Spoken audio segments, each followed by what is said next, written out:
महाराज ने 3 पौड़ियां उच्चारण कर दित्तियां आपां नूं कि नाम संग जिसका मन मानिया नानक तिन है निरंजन जानिया। हुण जिन्हां दा मन मन्निया नाम दे नाल उन्हां ने परमात्मा नूं जाणिया, जिन्हां दा मन ही नहीं मनदा फिर चंगा पाई। भगत कबीर जी कहते मन माने लोग ना भतीजा ना भतीजा तो क्या कीजा। फिर की कर लांगे इन्हां लोकां दा, की करिए इन्हां नूं फिर जिन्हां दा नाम दे विच मन नहीं मन्निया। गुर प्रसाद आपन आप सुझै। गुरां दी किरपा दा सदका जीव नूं जदों अपना आप सुझ आउंदा है कि मैं कौन हाँ, मैं ब्रह्म हाँ। जदों ये गल पता लग जाए कि मैं ही ब्रह्म हाँ, तिसकी जान हो तृष्णा बुझै, ओहदी तृष्णा ही मुक जाती।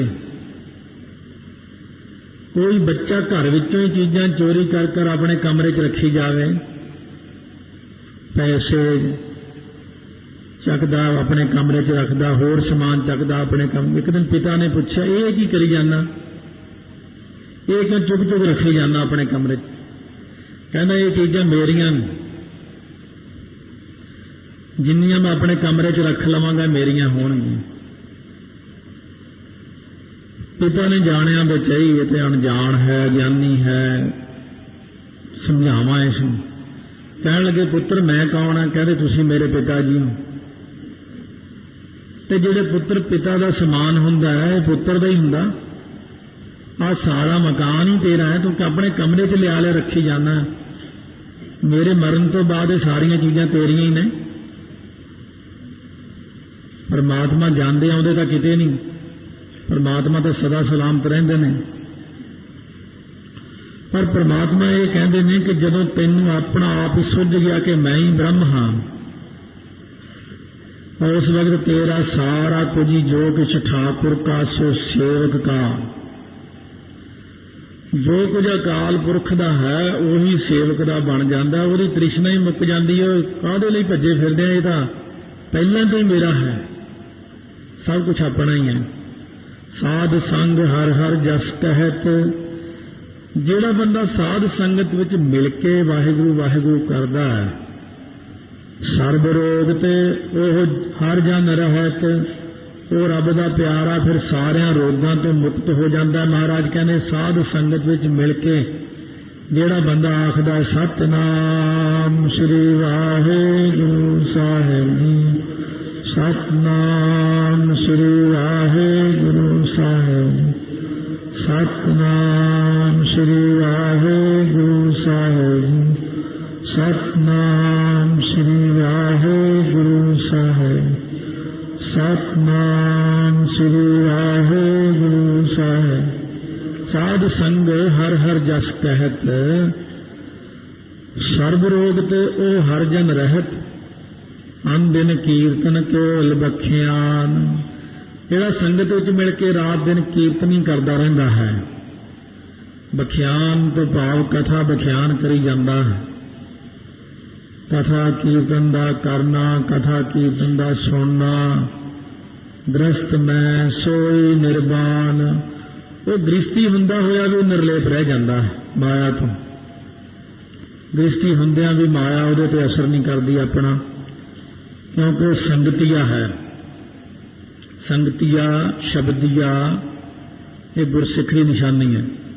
संगत करने वाले नूं संगतिया कहते हैं। गुरशब्दिया गुरशब्द की विचार करने वाला, गुरबाणी पढ़ने वाला, ਉਹਦੇ ਉੱਤੇ माया असर नहीं करती, पाउंदी नहीं है उन्होंने।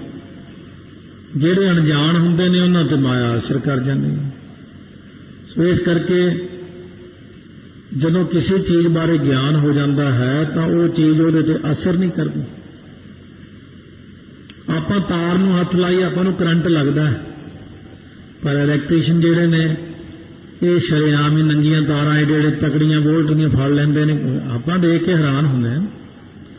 ਅਸੀਂ ਡਰਦੇ ਦੂਰ ਖੜੇ ਇਹਨੇ ਆਉਂਦਾ ਹੀ ਹੱਥ ਪਾ ਲਿਆ ਇਹਨੂੰ, ਕਿਉਂਕਿ ਉਸ ਬੰਦੇ ਨੂੰ ਉਹਦੇ ਅੰਦਰਲੀ ਸੋਝੀ ਹੈ ਕਿ ਕਿਹੜੀ ਤਾਰ ਨੈਗੇਟਿਵ ਪੋਜ਼ਿਟਿਵ ਕਿਹੜੀ ਕਿਹੜੀ, ਮੈਂ ਕਿਹਨੂੰ ਹੱਥ ਪਾਉਣਾ, ਕਿੱਥੋਂ ਨੁਕਸਾਨ ਹੋਣਾ। ਸੋ ਇਸੇ ਪ੍ਰਕਾਰ ਸਮੁੰਦਰ ਵਿੱਚ ਹਰ ਵਕਤ ਛਾਲਾਂ ਲਾਉਣ ਵਾਲੇ ਜਿਹੜੇ ਨੇ ਉਹ ਸਰੀਰ ਨੂੰ ਇੱਕ ਚੀਜ਼ ਮਲ ਲੈਂਦੇ ਨੇ, ਉਹਦੇ ਨਾਲ ਸਰੀਰ ਦਾ ਨੁਕਸਾਨ ਨਹੀਂ ਹੁੰਦਾ। ਗੱਲ ਮਾਮੂਲੀ ਜੀ ਹੈ, ਮਾਮੂਲੀ ਜੀ ਗੱਲ ਹੁੰਦੀ, ਕੋਈ ਖਾਸ ਨਹੀਂ ਹੁੰਦੀ ਕੋਈ ਵੀ ਗੱਲ। ਮਹਾਰਾਜ ਕਹਿੰਦੇ ਜਿਹੜਾ ਬੰਦਾ ਸੰਗਤ ਵਿੱਚ ਬੈਠਦਾ ਹੈ, ਗੁਰ ਸ਼ਬਦ ਦੀ ਵਿਚਾਰ ਕਰਦਾ ਹੈ, ਨਾਮ ਜਪਦਾ ਹੈ, ਬਸ ਇੰਨਾ ਕਿ ਉਹ ਗ੍ਰਸਤੀ ਰੂਪੀ ਸਮੁੰਦਰ ਵਿੱਚ ਰਹਿ ਕੇ ਵੀ ਨਿਰਲੇਪ ਰਹਿ ਜਾਂਦਾ। ਏਕ ਉੱਪਰ ਜਿਸ ਜਨ ਕੀ ਆਸਾ, ਕਿਸ ਕੀ ਕਟਿਆ ਜਮ ਕੀ ਫਾਸਾ। ਇੱਕ ਵਾਹਿਗੁਰੂ ਉੱਤੇ ਜਿਸ ਬੰਦੇ ਦੀ ਆਸ ਲੱਗੀ ਹਰ ਵਕਤ, ਜਿਹਨੂੰ ਕੋਈ ਹੋਰ ਆਸ ਹੀ ਨਹੀਂ, ਜਮਦੂਤ ਵੀ ਆਪਣੀ ਰੱਸੀ ਖੋਲ ਕੇ ਲੈ ਜਾਂਦਾ ਉੱਥੇ।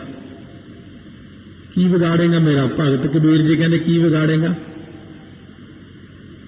ਚਿੱਤਰਗੁਪਤ ਨੂੰ ਭਗਤ ਜੀ ਕਹਿਣ ਲੱਗੇ ਇੱਥੇ ਖੜੇ ਹੋ ਮੇਰੇ ਕੋਲੇ, ਉਹਨਾਂ ਨੂੰ ਤਾਂ ਦਿਖਣ ਲੱਗ ਗਏ ਨਾ, ਆਪਾਂ ਨੂੰ ਦਿਖਦੇ ਨਹੀਂ। ਕਹਿੰਦੇ ਜੀ ਸਾਨੂੰ ਹੁਕਮ ਹੈ ਜੀ ਧਰਮ ਰਾਜੇ ਦਾ ਵੀ ਹਰੇਕ ਬੰਦੇ ਕੋਲ ਖੜ ਕੇ ਹਿਸਾਬ ਕਿਤਾਬ ਲਿਖੋ। ਭਗਤ ਰਵਿਦਾਸ ਜੀ ਕੋਲ ਵੀ ਚਿੱਤਰਗੁਪਤ ਆ ਕੇ ਖੜ ਗਏ। ਭਗਤ ਰਵਿਦਾਸ ਜੀ ਕਹਿੰਦੇ ਉਰਵਾਰ ਪਾਰ ਕੇ ਦਾਨੀਆਂ ਲਿਖ ਲਿਓ ਆਲ ਪਤਾਲ। ਆਲ ਪਤਾਲ ਹੁੰਦੇ ਜਿਵੇਂ ਛੋਟੇ ਬੱਚੇ ਹਲੇ ਬਿਲਕੁਲ ਹੀ ਨਰਸਰੀ ਵਾਲੇ, ਜਦੋਂ ਕਾਪੀ ਦੇ ਉੱਤੇ ਕੀ ਲਿਖਦੇ, ਕੁਝ ਨਹੀਂ ਲਿਖਣਾ, ਉਹ ਕਾਲਾ ਮਾਲਾ ਕਰ ਛੱਡਦੇ ਨੇ, ਉਹਨੂੰ ਕਹਿੰਦੇ ਆਲ ਪਤਾਲ। ਇਹ ਪੁਰਾਣੀ ਬੋਲੀ ਹੈ। ਭਗਤ ਰਵਿਦਾਸ ਜੀ ਕਹਿਣ ਲੱਗੇ ਚਿੱਤਰਗੁਪਤ ਨੂੰ ਲਿਖ ਲਿਓ ਆਲ ਪਤਾਲ। ਆਲ ਪਤਾਲ ਲਿਖ ਲਓ, ਕੀ ਲਿਖੋਗੇ? ਮੇਰਾ ਲਿਖੋਗੇ ਜੀ, ਮੈਂ ਸਵੇਰੇ ਉੱਠਦਾ 2 ਵਜੇ, ਰਾਮ ਰਾਮ ਜਪਦਾ, ਜੁੱਤੀਆਂ ਗੰਢਦਾ, ਸੰਤਾਂ ਦੇ ਚਰਨਾਂ 'ਚ ਪਾ, ਨਾ ਕੋਈ ਪੈਸਾ ਵੀ ਨਹੀਂ ਲੈਂਦਾ, ਰੋਟੀ ਮਿਲ ਗਈ ਖਾ ਲਈ, ਨਹੀਂ ਨਾ ਸਹੀ, ਕੋਈ ਹੇਰਾ ਫੇਰੀ ਨਹੀਂ ਕਰਦਾ, ਕੋਈ ਮੈਂ ਗਲਤੀ ਨਹੀਂ ਕਰਦਾ। ਲਿਖੋਗੇ ਕਿ ਐਵੇਂ ਮੇਰੇ ਕੋਲ ਖੜੇ ਰਹਿਣੇ, ਚਲੇ ਜਾਓ ਇੱਥੋਂ। ਭਗਤ ਰਵਿਦਾਸ ਜੀ ਨੇ ਚਿੱਤਰਗੁਪਤ ਨੂੰ ਭਜਾ ਦਿੱਤਾ ਆਪਣੇ ਕੋਲੋਂ। ਸੋ ਮਹਾਰਾਜ ਸੱਚੇ ਪਾਤਸ਼ਾਹ ਕਹਿੰਦੇ ਨੇ ਜਿਹੜਾ ਇਨਸਾਨ ਏਕ ਉੱਪਰ ਜਿਸ ਜਨ ਕੀ ਆਸਾ, ਜਿਹੜਾ ਰਾਤ ਦਿਨ ਇੱਕ ਵਾਹਿਗੁਰੂ ਤੇ ਹੀ ਆਸ ਰੱਖਦਾ ਹੈ, ਵਾਹਿਗੁਰੂ ਰੋਜੀ ਰੋਟੀ ਦਿੰਦਾ, ਵਾਹਿਗੁਰੂ ਨੇ ਕਿਰਪਾ ਕਰਨੀ ਹੈ, ਜਿਹੜਾ ਬੇਈਮਾਨੀ ਨਹੀਂ ਕਰਦਾ, ਹੇਰਾ ਫੇਰੀ ਨਹੀਂ ਕਰਦਾ, ਇਸ ਕੀ ਕਟਿਆ ਜਮ ਕੀ ਫਾਸਾ, ਉਹਦੀ ਜਮਦੂਤ ਫਾਹੀ। ਵੈਸੇ ਤਾਂ ਹਰੇਕ ਨੂੰ ਰੱਸੀ ਪਾ ਕੇ ਰੱਖਦੇ ਨੇ ਪਹਿਲਾਂ ਹੀ, ਐਡਵਾਂਸ ਹਰੇਕ ਨੂੰ ਪਾਈ ਹੋਈ ਹੈ। ਆਪਾਂ ਤਾਂ ਹਲੇ ਸੋਚਾਂਗੇ ਪਤਾ ਨਹੀਂ ਮੈਨੂੰ ਆਉਣਾ ਕਿ ਨਹੀਂ ਆਉਣਾ, ਰੱਸੀ ਪਹਿਲਾਂ ਹੀ ਪਾਈ ਹੋਈ, ਮਾੜਾ ਜਿਹਾ ਝਟਕਾ ਮਾਰਨਾ ਨਾਲ ਹੀ ਕੰਮ ਖਤਮ ਕਰ ਦਿੰਦੇ ਨੇ। ਪਰ ਜਦ ਜਮਦੂਤ ਦੇਖਦੇ ਨੇ ਵੀ ਰਾਤ ਦਿਨ ਇਹ ਬੰਦਾ ਵਾਹਿਗੁਰੂ ਵਾਹਿਗੁਰੂ ਕਰਦਾ ਹੈ, ਕਿਸੇ ਦਾ ਮਾੜਾ ਨਹੀਂ ਕਰਦਾ, ਕੋਈ ਹਿਸਾਬ ਹੀ ਨਹੀਂ ਇਹਦੇ ਸਿਰ ਤੇ, ਇਹਨੂੰ ਐਵੇਂ ਰੱਸੀ ਬੰਨੀ ਹੋਈ ਹੈ, ਉਹ ਆਪਣੀ ਰੱਸੀ ਖੋਲ ਕੇ ਲੈ ਜਾਂਦੇ ਉੱਥੋਂ। ਰੱਬ ਦੇ ਬੰਦਿਆਂ ਨੂੰ ਜਦੋਂ ਰੱਬ ਨੇ ਰੱਸੀ ਪਾ ਲਈ ਨਾ, ਪ੍ਰੇਮ ਦੀ ਡੋਰੀ ਪਾ ਲਈ, ਗਾਤਰਾ ਪਾ ਲਿਆ ਜਦ, ਅੰਮ੍ਰਿਤ ਛਕ ਲਿਆ ਜਦ, ਜਮਦੂਤ ਆਪਣੀ ਰੱਸੀ ਜੀ ਖੋਲ ਕੇ ਤੁਰਦੇ ਲੱਗਦੇ ਵੀ ਇੱਥੇ ਨਹੀਂ ਦਾਲ ਗਲਣੀ, ਇਹ ਗੁਰੂ ਦਾ ਸਿੱਖ ਹੋ ਗਿਆ। ਪਾਰ ਬ੍ਰਹਮ ਕੀ ਜਿਸ ਮਨ ਭੂਖ, ਨਾਨਕ ਤਿਸੈ ਨ ਲਾਗਹਿ ਦੁਖ। ਜਿਹਦੇ ਮਨ ਵਿੱਚ ਹੋਰ ਹੋਈ ਭੁੱਖ ਹੀ ਨਹੀਂ, ਮਾਇਆ ਦੀ ਭੁੱਖ ਨਹੀਂ, ਪਦਾਰਥਾਂ ਦੀ ਭੁੱਖ ਨਹੀਂ, ਕੱਪੜਿਆਂ ਲੀੜਿਆਂ ਦੀ ਭੁੱਖ ਨਹੀਂ, ਸਾਰੀਆਂ ਭੁੱਖਾਂ ਮਿਟ ਗਈਆਂ। ਇੱਕ ਭੁੱਖ ਲੱਗੀ ਹੋਈ ਹੈ ਵਾਹਿਗੁਰੂ ਦੇ ਦਰਸ਼ਨਾਂ ਦੀ। ਉਹਨੂੰ ਹੁਣ ਕੀ ਦੁੱਖ ਲੱਗਣਾ? ਵਾਹਿਗੁਰੂ ਦੇ ਪਿਆਰਿਆਂ ਨੂੰ ਜਦੋਂ ਇੱਕ ਪਰਮੇਸ਼ਰ ਦੀ ਆਸ ਲੱਗ ਜਾਵੇ, ਨਾ ਉਹਨੂੰ ਨੀਂਦ, ਨਾ ਪਿਆਸ, ਨਾ ਸੰਸਾਰੀ ਭੁੱਖ, ਨਾ ਕੋਈ ਤ੍ਰਿਸ਼ਨਾ, ਸਭ ਮੁੱਕ ਜਾਂਦੀਆਂ ਨੇ। ਫਿਰ ਜਿਸ ਕੋ ਹਰ ਪ੍ਰਭ ਮਨ ਚਿੱਤ ਆਵੈ, ਜਿਨ੍ਹਾਂ ਦੇ ਅੰਦਰ ਵਾਹਿਗੁਰੂ ਮਨ ਚਿੱਤ ਦੇ ਵਿੱਚ ਆ ਜਾਂਦਾ ਹੈ, ਮਨ ਕਰਕੇ ਚਿੱਤ ਦੇ ਵਿੱਚ ਨਾਮ ਨੂੰ ਵਸਾ ਲੈਂਦੇ ਨੇ, ਸੋ ਸੰਤ ਸੁਹੇਲਾ ਨਹੀਂ ਡੁਲਾਵੈ। ਉਹ ਸੰਤ ਮਹਾਤਮਾ ਰੱਬ ਦੇ ਪਿਆਰੇ ਸੁਖੀ ਹੋ ਜਾਂਦੇ ਨੇ, ਬੋਲਦੇ ਨਹੀਂ ਹਨ। ਜਿਸ ਪ੍ਰਭ ਆਪਣਾ ਕਿਰਪਾ ਕਰੈ, ਆਪਣਾ ਵਾਹਿਗੁਰੂ ਜਿਸ ਉੱਤੇ ਕਿਰਪਾ ਕਰ ਦਿੰਦਾ ਹੈ, ਸੋ ਸੇਵਕ ਕਹੋ ਕਿਸ ਤੇ ਡਰੈ। ਉਹ ਸੇਵਕ ਦੱਸੋ ਕਿ ਤੋਂ ਡਰੇਗਾ? ਹੁਣ ਦੁਲਾਈਆਂ ਦਾ ਖਿਆਲ ਰੱਖਣਾ, ਸੁਣਨ ਵੇਲੇ ਤਾਂ ਨਹੀਂ ਮਹਿਸੂਸ ਹੁੰਦੀਆਂ ਇਹ, ਪਰ ਜਦੋਂ ਮੈਂ ਤੁਹਾਡੇ ਕੋਲੋਂ ਸੁਣੂੰਗਾ ਉਦੋਂ ਮੈਨੂੰ ਮਹਿਸੂਸ ਹੋਣਗੀਆਂ, ਕਿਉਂਕਿ ਤੁਸੀਂ ਬੋਲਣਾ ਜਿਸ ਪ੍ਰਭ ਆਪਣਾ ਕਿਰਪਾ ਕਰੇ, ਸੋ ਸੇਵਕ ਕਹੋ ਕਿਸ ਤੇ ਡਰੇ। ਇਹ ਡਰੇ ਤੇ ਟਰੇ ਕਰੇ ਸਾਰਿਆਂ ਉੱਤੇ ਦੁਲਾਈਆਂ ਨੇ, ਕਰੈ ਡਰੈ, ਇਹ ਸਾਰੀਆਂ ਚੀਜ਼ਾਂ ਧਿਆਨ ਰੱਖਣਾ ਬੋਲਦਿਆਂ ਹੈ। ਬਸ ਇਹੀ ਕਮੀ ਆ ਆਪਣੇ 'ਚ, ਹੋਰ ਕੁਛ ਨਹੀਂ। चलो कई अखर बोलने बहुत औखे ने, पर कई तो ठीक है भी तरै डरै मरै सारे अखर टूटै पहूचै भरमाइयै पाइयै दुलाइयां ही ने सारियां। एक लां तां किते बहुत घट ही आउंदी है। इन्नी चीज का तो ख्याल रखो। जैसा सा तैसा दृष्टाया, जैसा सी वाहिगुरु वैसा ही दृष्टि विच आ गया। रब दे प्यारिਆਂ ਨੂੰ नजर आउण लग पिया। जब वाहिगुरु अपना दर्शन दिंदे ने तो यह नहीं हुंदा माड़े जे थां 'च दिंदे ने, सर्व व्यापक दर्शन दिंदे ने प्यारिਆਂ ਨੂੰ। जदों सर्व व्यापक दर्शन होण लग गए फिर ये चीज नजर आउण लग जाती कि अपने कारज में आप समाया। कारण ते कारज।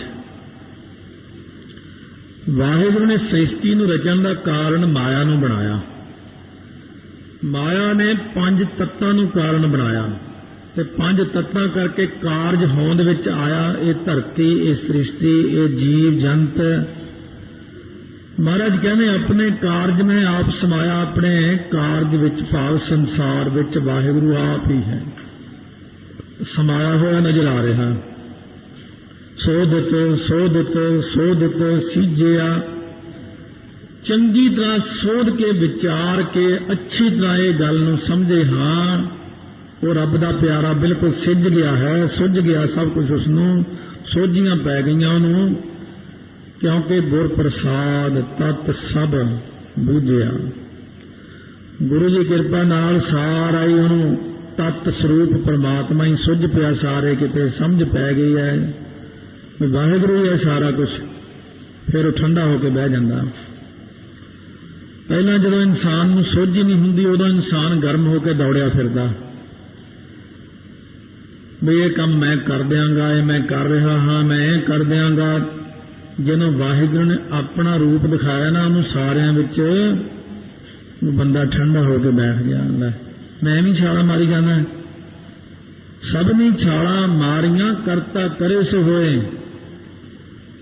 ये तो सारा करता वाहिगुरु है कि मैं एवं अपने आप को लै फिरदा कि मैं करदा हाँ। जब देखो तब सब किश मूल। जदों देखदा हाँ सारे किते तो सारा कुछ मूल रूप विच वाहिगुरु ही नजर आउंदा है। असल विच अपना मूल वाहिगुरु है सारियां दा।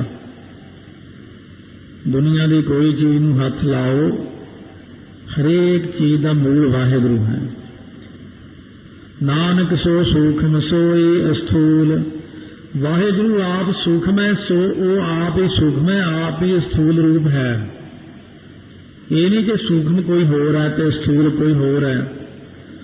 वाहिगुरु आप ही सूक्ष्म रूप है तो आप ही स्थूल रूप है। दोनों ही रूप ओहदे ने। न किछ जन्म है न किछ मरै। ना तो कुछ इत्ते जन्म लैंदी चीज ना कोई चीज मरदी है। ये सिर्फ अपनियां कहण दीयां गल्लां ने। अपन चलित आप ही करा। अपने कौतक वाहिगुरु आप ही करदा। आवन जावन दृष्ट अनदृष्ट। आउणा ते जाना, जमना ते मरना, दृष्टि गोचर होना किसी चीज ने अखां दे सामने नजर आउणा ते अनदृष्ट जिहड़ी दृष्टि च नहीं चीज आउंदी है। कई चीज़ां अपनी दृष्टि च आउंदियां ने, कई नहीं भी आउंदियां। दो तरह की दुनिया है। दुनिया दे विच भी दो तरह की दुनिया है। एक दुनिया जो हुण आपां अखां नाल देख रहे हैं, एक दुनिया जिहड़ी आपां नूं नज़र नहीं आउंदी है। ये है अनदृष्ट। दृष्टि विच आया होया सारा संसार अनदृष्ट है। परमेश्वर अनदृष्ट ने उहदियां कई सारियां चीज़ां। 84 लाख जून कली यही तो नहीं बन जाती, अनदृष्ट बहुत है 84 लाख जून विच। पर महाराज जी कहने आज्ञाकारी धारे सब सृष्ट। पर सारी सृष्टि अकाल पुरख ने अपनी आज्ञा दे विच बनाई हुई है। आज्ञा विच चलती है। आपे आप सगल में है आप। उन्हें अपना आप सारियां दे विच ही रखिया होया। सारियां विच आप ही आप है।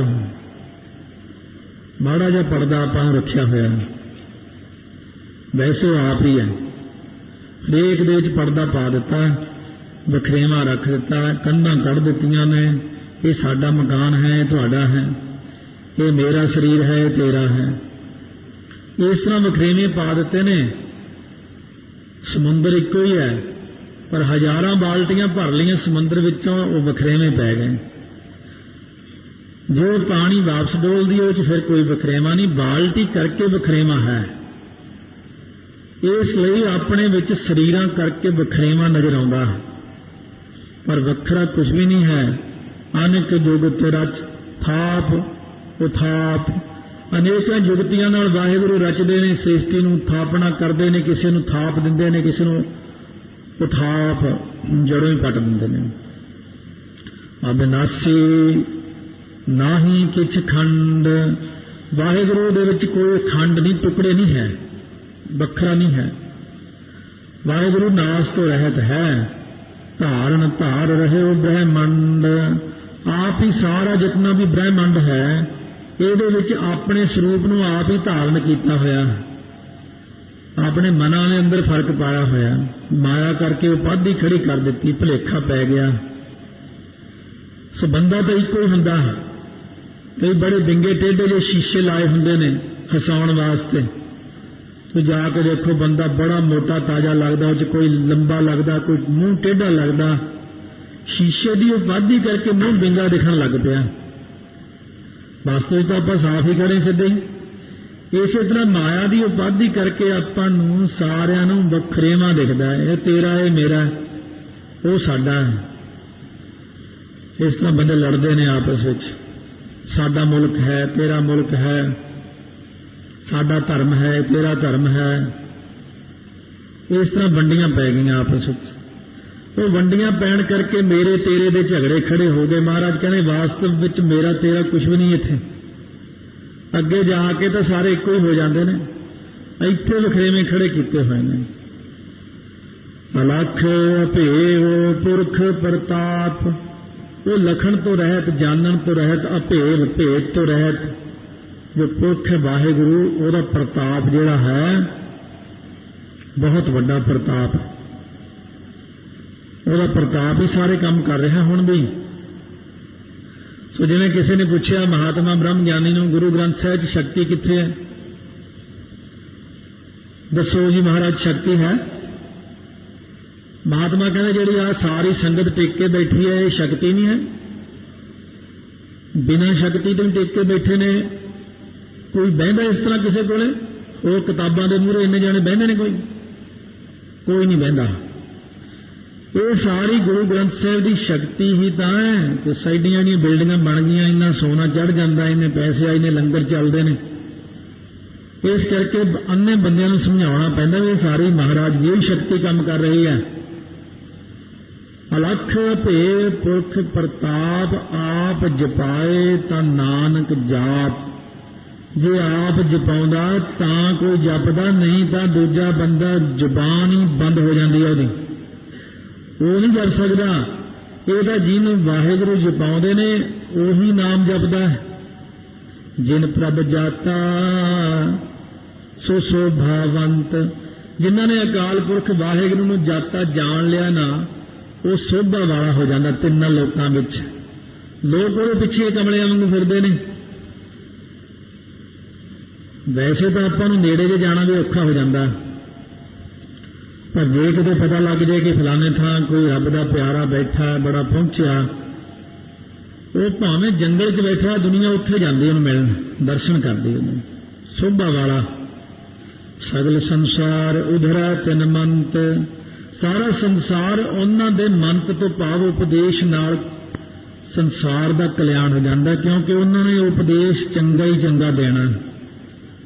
महात्मा दे कोल ज्यादा लोग रहे नहीं है, क्योंकि आम संसार बाहरों गल्लां बहुत बनाउंदा, निंदक दे ज्यादा खड़े हो गए। पर महात्मा कोल रह के मैं तो नहीं कुछ देखिया, बड़े कईयां दी संगत कीती है, कईयां जाणियां दी, खासकर ब्रह्म ज्ञानी की संगत का बड़ा आनंद आता। हरेक गल ते ही सिक्ख्या दे जाणगे वो बैठे, कोई भी गल होगी सिक्ख्या देने, उस टाइम सिक्ख्या दे देंगे हैं, बड़ा मन खुश होंदा। क्योंकि उन्होंने दा तो बाणी का आपस में कोई बखरेवा नजर नहीं आता। जिहड़ी गल गुरु ग्रंथ साहिब लिखी उन्होंने उही करनी है। उन्होंने उपदेश ही इन्ना सुंदर हुंदा कि जीव तर जाता कोल रहन करके। पहला तो छेती वैसे किसी को नेड़े नहीं लाते हैं, ਭਜਾਉਣ ਦੀ ਜ਼ਿਆਦਾ ਯਤਨ ਕਰਦੇ ਵੀ ਭੱਜ ਜੇ ਮੇਰੇ ਕੋਲ ਤਾਂ ਚੰਗਾ। ਜੇ ਦੇਖੇ ਵੀ ਇਹ ਨਹੀਂ ਦੌੜਦਾ, ਇਹ ਭਾਂਡਾ ਪੱਕਾ ਵੀ ਮੇਰੇ ਕੋਲ ਰਹੇਗਾ, ਤਾਂ ਫਿਰ ਉਹਨੂੰ ਥੋੜਾ ਕਰਕੇ ਸਮਾਂ ਪਾ ਕੇ ਸਮਝਾਉਣਾ ਸ਼ੁਰੂ ਕਰਦੇ ਨੇ। ਪ੍ਰਭ ਕੇ ਸੇਵਕ ਸਗਲੇ ਉਦਾਹਰਨ, ਵਾਹਿਗੁਰੂ ਦੇ ਜਿਹੜੇ ਸੇਵਕ ਨੇ ਉਹ ਸਾਰਿਆਂ ਦਾ ਭਲਾ ਕਰਦੇ ਨੇ, ਸਾਰਿਆਂ ਦੇ ਕਲਿਆਣ ਕਰਦੇ ਨੇ, ਉਹਨਾਂ ਦੇ ਮਨ 'ਚ ਕੋਈ ਵਿਤਕਰਾ ਨਹੀਂ ਹੁੰਦਾ। ਪ੍ਰਭ ਕੇ ਸੇਵਕ ਦੁੱਖ ਵਿਸਾਰਨ, ਵਾਹਿਗੁਰੂ ਦੇ ਸੇਵਕ ਸਾਰਿਆਂ ਦੇ ਦੁੱਖ ਨੂੰ ਦੂਰ ਕਰਦੇ ਨੇ। ਕੋਈ ਵੀ ਚਲੇ ਜਾਏ ਉਹਨਾਂ ਨੇ ਨਹੀਂ ਦੇਖਣਾ ਕਿੱਥੋਂ ਆਇਆ, ਕੌਣ ਆਇਆ। ਉਹ ਪੁੱਛਦੇ ਥੋੜੀ ਹੁੰਦੇ ਨੇ ਤੂੰ ਕਿੱਥੋਂ ਆਇਆ, ਜਾ ਕੇ ਕੋਈ ਵੀ ਫਤਿਹ ਬੁਲਾਈ, ਨਮਸਕਾਰ ਕੀਤੀ, ਬੈਠ ਆਓ ਬਈ ਕਿਵੇਂ ਆਉਣਾ ਹੋਇਆ। ਇਹ ਨਹੀਂ ਪੁੱਛਣਾ ਕਿੱਥੋਂ ਆਏ, ਕਿਵੇਂ ਆਉਣਾ ਹੋਇਆ। ਕਹਿੰਦੇ ਜੀ ਸਾਡਾ ਦੁੱਖ ਨਹੀਂ ਜਾਂਦਾ, ਫਲਾਨਾ ਦੁੱਖ, ਫਲਾਨੀ ਗੱਲ ਨਹੀਂ ਹੁੰਦੀ ਇਸ ਤਰ੍ਹਾਂ। ਉਹਨਾਂ ਨੇ ਉਹਦਾ ਵੀ ਭਲਾ ਕਰ ਦੇਣਾ, ਕਿਉਂਕਿ ਉਹਨਾਂ ਨੂੰ ਵਾਹਿਗੁਰੂ ਵੱਲੋਂ ਹੁਕਮ ਹੈ ਸ੍ਰਿਸ਼ਟੀ ਦਾ ਭਲਾ ਕਰਨਾ। ਉਹਨਾਂ ਨੇ ਨਹੀਂ ਦੇਖਣਾ ਇਹ ਕੌਣ ਹੈ, ਛੋਟਾ ਵੱਡਾ। ਆਪੇ ਢੇਲ ਲਏ ਕਿਰਪਾਲ, ਗੁਰ ਕਾ ਸ਼ਬਦ ਜਪ ਭਏ ਨਿਹਾਲ। ਕਿਉਂਕਿ ਸੇਵਕਾਂ ਨੂੰ ਵਾਹਿਗੁਰੂ ਨੇ ਆਪਣੇ ਆਪ ਹੀ ਆਪਣੇ ਨਾਲ ਮਿਲਾ ਲਿਆ, ਕਿਉਂਕਿ ਗੁਰੂ ਦੇ ਸ਼ਬਦ ਨੂੰ ਜਪ ਕੇ ਨਿਹਾਲ ਹੋ ਗਏ, ਦੁੱਖਾਂ ਤੋਂ ਰਹਿਤ ਹੋ ਗਏ ਨੇ, ਪ੍ਰਸੰਨ ਹੋ ਗਏ ਨੇ। ਪਰ ਮਹਾਰਾਜ ਕਹਿੰਦੇ ਇੱਕ ਗੱਲ ਹੈ ਕਿ ਉਨ ਕੀ ਸੇਵਾ ਸੋਈ ਲਾਗੈ, ਜਿਸ ਨੂੰ ਕਿਰਪਾ ਕਰੈ ਬੜ ਭਾਗੈ। ਜਿਸ ਉੱਤੇ ਵਾਹਿਗੁਰੂ ਕਿਸੇ ਵੱਡੇ ਭਾਗਾਂ ਵਾਲੇ ਤੇ ਕਿਰਪਾ ਕਰਦਾ, ਉਹੀ ਮਹਾਤਮਾ ਬ੍ਰਹਮ ਗਿਆਨੀ ਦੀ ਸੇਵਾ 'ਚ ਹਾਜ਼ਰ ਹੁੰਦਾ। ਨਹੀਂ ਦੂਜੇ ਨੂੰ ਨੇੜੇ ਲੱਗਣ ਨਹੀਂ ਦਿੰਦੇ ਹੈ ਛੇਤੀ। ਦੂਜੇ ਬੰਦੇ ਨੂੰ ਤੇ ਬਹੁਤ ਸਾਰੀਆਂ ਗੱਲਾਂ ਦਾ ਪਤਾ ਨਹੀਂ ਹੁੰਦਾ, ਇਹ ਤਾਂ ਕਈ ਸਾਲ ਲੱਗ ਜਾਂਦੇ ਨੇੜੇ ਲੱਗਦਿਆਂ। ਉਹਨਾਂ ਦੇ ਇਸ਼ਾਰੇ ਸਮਝਣੇ ਬੜੇ ਔਖੇ ਹੁੰਦੇ ਨੇ, ਇੰਨੇ ਇਸ਼ਾਰੇ ਸਮਝਣੇ ਪੈਂਦੇ ਨੇ ਵੀ ਜੇ ਉਹ ਗੱਲ ਕੋਈ ਦਿਲ 'ਚ ਸੋਚ ਲੈਣ ਤਾਂ ਉਨੀ ਕੁ ਗੱਲ ਨੂੰ ਵੀ ਸਮਝਣਾ ਪੈਂਦਾ ਵੀ ਇਹ ਕਿਹੜੀ ਗੱਲੋਂ ਨਾਰਾਜ਼ ਨੇ, ਖੁਸ਼ ਨੇ। ਬਹੁਤ ਔਖੀ ਹੈ ਸੇਵਾ। ਗੁਰਪੀਰਾਂ ਕੀ ਚਾਕਰੀ ਮਹਾਂ ਕਰੜੀ, ਪਰ ਅੱਗੇ ਲਿਖਦੇ ਨੇ ਸੁਖ ਸਾਰ। ਹਾਲ ਕੇ ਗੁਰੂ ਗ੍ਰੰਥ ਸਾਹਿਬ ਦੀ ਸੇਵਾ ਕਰਨੀ ਜਿਹੜੀ ਸੌਖੀ ਹੈ ਤਾਂ ਬਹੁਤ ਔਖੀ ਹੈ, ਪਰ ਫਿਰ ਵੀ ਬ੍ਰਹਮ ਗਿਆਨੀ ਨਾਲੋਂ ਸੇਵਾ ਸੌਖੀ ਹੈ। ਕਿਉਂਕਿ ਬ੍ਰਹਮ ਗਿਆਨੀ ਦਾ ਤਾਂ ਪਤਾ ਹੀ ਨਹੀਂ ਕੀ ਕਰ ਦੇਵੇ, ਕਿੱਧਰ ਨੂੰ ਚੱਲ ਪਵੇ, ਉਹਦਾ ਹਿਸਾਬ ਕਿਤਾਬ ਹੀ ਵੱਖਰੀ ਕਿਸਮ ਦਾ ਹੁੰਦਾ। ਔਰ ਕਿਉਂਕਿ ਫੱਕਰ ਵੀ ਬਣ ਜਾਂਦੇ ਨੇ, ਕਦੇ ਕੁਝ ਹੋਰ ਹੀ ਬੋਲ ਦਿੰਦੇ ਨੇ, ਕਦੇ ਪਰਖਾਂ ਪਾ ਦਿੰਦੇ ਨੇ। ਸੋ ਇਸ ਕਰਕੇ ਸਤਿਗੁਰੂ ਮਹਾਰਾਜ ਕਹਿੰਦੇ ਨੇ ਰੱਬ ਦੇ ਪਿਆਰਿਆਂ ਦੀ ਸੇਵਾ ਵਿੱਚ ਕੋਈ ਭਾਗਾਂ ਵਾਲਾ ਹੀ ਲੱਗਦਾ ਹੈ। ਸਾਰਿਆਂ ਨੂੰ ਵਾਹਿਗੁਰੂ ਉਹਨਾਂ ਦੀ ਸੇਵਾ ਵਿੱਚ ਨਹੀਂ ਲਾਉਂਦੇ, ਪਰ ਜੇ ਉਹਨਾਂ ਦੀ ਕੋਈ ਸੇਵਾ ਵਿੱਚ ਲੱਗ ਜਾਵੇ, ਉਹਨਾਂ ਨਾਲ ਮਿਲ ਕੇ ਨਾਮ ਜਪਤ ਪਾਵਹਿ ਬਿਸਰਾਮ, ਉਹ ਫਿਰ ਨਾਮ ਜਪਣ ਲੱਗ ਜਾਂਦਾ ਹੈ। ਫਿਰ ਵਿਸ਼ਰਾਮ ਤੋਂ ਭਾਵ ਟਿਕਾਉ ਪ੍ਰਾਪਤ ਕਰਦਾ ਹੈ। ਕਿਸੇ ਸੇਵਕ ਨੇ ਬੜੀ ਸੇਵਾ ਕੀਤੀ ਕਿਸੇ ਬ੍ਰਹਮ ਗਿਆਨੀ ਦੀ, ਸਾਰੀ ਜ਼ਿੰਦਗੀ ਬੜਾ ਕੌੜਾ ਬੋਲਦਾ ਸੀ ਸੇਵਾਦਾਰ, ਹਰੇਕ ਨੂੰ ਝਿੜਕ ਦਿੰਦਾ ਸੀ, ਸੁਭਾਅ ਉਹਦਾ ਬੜਾ ਗਰਮ ਸੀ। ਅਸੀਂ ਕਿ ਵੀ ਤੇਰਾ ਕਿਵੇਂ ਕਲਿਆਣ ਹੋਵੇਗਾ ਜਿਹੜਾ ਇੰਨਾ ਗਰਮ ਬੋਲਦਾ, ਹਰੇਕ ਨੂੰ ਪੁੱਠਾ ਬੋਲਦਾ। ਪਰ ਜਦੋਂ ਉਹਦੇ ਅੰਤਮ 6 ਮਹੀਨੇ ਰਹਿ ਗਏ ਉਸ ਸੇਵਕ ਦੀ ਜ਼ਿੰਦਗੀ ਦੇ, ਮਹਾਤਮਾ ਕਹਿੰਦੇ ਬਸ ਬਈ ਹੁਣ ਮੇਰੀ ਸੇਵਾ ਨਹੀਂ ਕਰਨੀ, ਤੂੰ ਹੁਣ ਹੋਰ ਸੇਵਾਦਾਰ ਸੇਵਾ ਕਰਨਗੇ, ਤੂੰ ਹੁਣ ਇੱਕ ਕੰਮ ਕਰ ਲੇਗਾ। ਕਹਿੰਦੇ ਹਾਂ ਜੀ। ਆਗਿਆਕਾਰੀ ਬੜਾ ਸੀ। ਕਹਿੰਦੇ 25 ਪਾਠ ਸੁਖਮਨੀ ਸਾਹਿਬ ਦੇ ਰੋਜ਼ ਕਰਿਆ ਕਰ। ਕਹਿੰਦੇ ਜੀ 7 ਬਚਨ। ਉਹ ਅੱਧੇ ਜਿਹੇ ਘੰਟੇ 'ਚ ਪਾਠ ਕਰ ਲੈਂਦਾ ਸੀ। ਕਹਿੰਦੇ ਬਈ ਰਾਤ ਨੂੰ ਰੋਟੀ ਨਹੀਂ ਖਾਣੀ, ਸਬਜ਼ੀ ਖਾਣੀ ਇਕੱਲੀ, ਤੇ ਦਿਨ ਵੇਲੇ ਤੇ ਰੋਟੀ ਖਾ ਸਕਦਾ। ਉਸ ਗੁਰਮੁਖ ਨੇ 25 ਪਾਠ ਸੁਖਮਨੀ ਸਾਹਿਬ ਦੇ 6 ਮਹੀਨੇ ਕੀਤੇ। 6 ਮਹੀਨਿਆਂ ਬਾਅਦ ਕਹਿੰਦੇ ਆ ਛੇੜ ਕੇ ਦੇਖੋ ਜਾਓ ਉਹਨੂੰ। ਹੁਣ ਅਸੀਂ ਜਾਣ ਕੇ ਛੇੜਿਆ ਉਹਨੂੰ, ਗੁੱਸਾ ਹੀ ਨਹੀਂ ਆਉਂਦਾ ਉਹਨੂੰ, ਬਥੇਰਾ ਉਹਨੂੰ ਖਿਜਾਉਂਦੇ, ਉਹ ਖਿਜਦਾ ਹੀ ਨਹੀਂ ਹੈ। ਜਿਹੜਾ ਪਹਿਲਾਂ ਮਾੜੀ ਗੱਲ ਤੇ ਖਿਜਦਾ ਸੀ, ਉਹ ਖਿਜਣੋਂ ਹਟ ਗਿਆ। 6 ਮਹੀਨੇ ਬਾਅਦ ਉਹ ਸੇਵਾਦਾਰ ਆਪਣਾ ਸਰੀਰ ਤਿਆਗ ਗਿਆ। ਮਹਾਤਮਾ ਕਹਿਣ ਲੱਗੇ ਲੈ ਵੀ ਇਹ ਸੱਚਖੰਡ ਚਲਿਆ ਗਿਆ, ਇਹਦੀ ਸੇਵਾ ਸਫਲ ਹੋ ਗਈ। ਇਸ ਕਰਕੇ ਬਖਸ਼ਿਸ਼ ਤਾਂ ਹੁੰਦੀ ਹੈ, ਆਪਾਂ ਉਹਨਾਂ ਕਰਨ ਜੋਗੇ ਨਹੀਂ ਹੈਗੇ। ਬੜੀਆਂ ਚੀਜ਼ਾਂ ਇਸ ਗੁਰਬਾਣੀ ਨੇ ਹਟਾਈਆਂ ਲੋਕਾਂ ਦੀਆਂ, ਮਾੜੇ ਔਗਣ ਹਟਾਏ ਨੇ। ਮਹਾਰਾਜ ਜੀ ਇਹ ਸ਼ਰਾਬ ਬਹੁਤ ਪੀਂਦਾ, ਮੇਰੇ ਘਰ ਵਾਲਾ ਹਟਾਵਾਂ ਕਿਵੇਂ? ਕਹਿੰਦੇ ਸੁਖਮਨੀ ਸਾਹਿਬ ਦਾ ਪਾਠ ਕਰਿਆ ਕਰ, ਇਹਦੇ ਨਿਮਿਤ ਅਰਦਾਸ ਕਰਿਆ ਕਰ। ਕਹਿੰਦੇ ਜੀ ਜੇ ਜਲਦੀ ਹਟਾਉਣਾ ਹੋਵੇ ਕਹਿੰਦੇ ਫਿਰ 2 ਪਾਠ ਕਰਿਆ ਕਰ। फिर जी जे होर छेती उठाउणा कहंदे फिर भाई 5-10 कर लिया कर, होर की। हुण पाठ शुरू कर दिते, क्योंकि जिहड़ा बंदा दुखी हुंदा ना फिर उही पाठ करदा। वो शराब पी के रोज कुटदा सी, उहनूं मारदा, समान तोड़ दिंदा, बच्चिआं नूं कुटदा सी। ਉਹਨੇ ਦੁਖੀ ਹੋਈ ਨੇ ਫਿਰ 1 ਤੋਂ ਲੈ ਕੇ ਸ਼ੁਰੂ ਕਰਕੇ 17 ਸੁਖਮਨੀ ਸਾਹਿਬ ਦੇ ਪਾਠ ਰੋਜ਼ ਕਰਨੇ ਸ਼ੁਰੂ ਕਰ। ਜਿਉਂ ਮਾਰ ਪੈਣੀ ਉਹਨੇ ਹੋਰ ਸੁਖਮਨੀ ਸਾਹਿਬ, ਹੁਣ ਹੋਰ ਸੁਖਮਨੀ ਸਾਹਿਬ ਪੜ੍ਹਨਾ। ਫਿਰ ਅੰਤਮ ਗੱਲ ਇੱਥੇ ਆਈ ਵੀ ਇੱਕ ਵਾਰ